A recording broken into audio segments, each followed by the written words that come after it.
welcome back to my channel. Hope you all are doing great. In today's video, we are going to make dragon fruit smoothie. The best thing about it is that you can customize it based on your sweet preferences or any other taste that you want to add. Also, this smoothie is a bit thick, so it will make you feel fuller for longer. You can consume it in your breakfast or as an evening snack or maybe as a mid-morning snack if you are feeling in need of eating something. This also is a great way of consuming more fruits because rather than consuming it as a whole, wherein you will be able to just eat a few pieces of it, if you are making smoothie or making its juice, you will be able to consume a lot more in terms of quantity.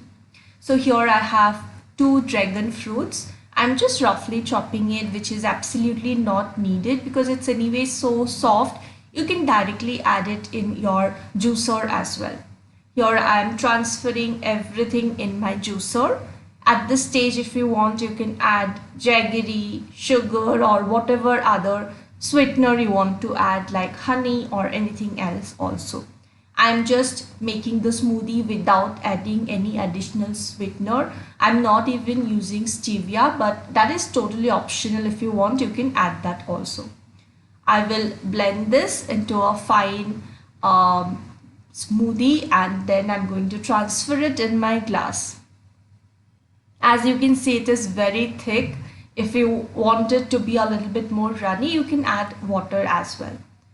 You can even top it up with roasted dry fruits and few spoons of honey for that added taste.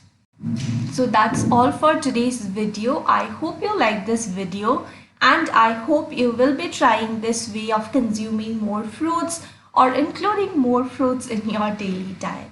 So until we meet next time, stay healthy and happy. Bye bye.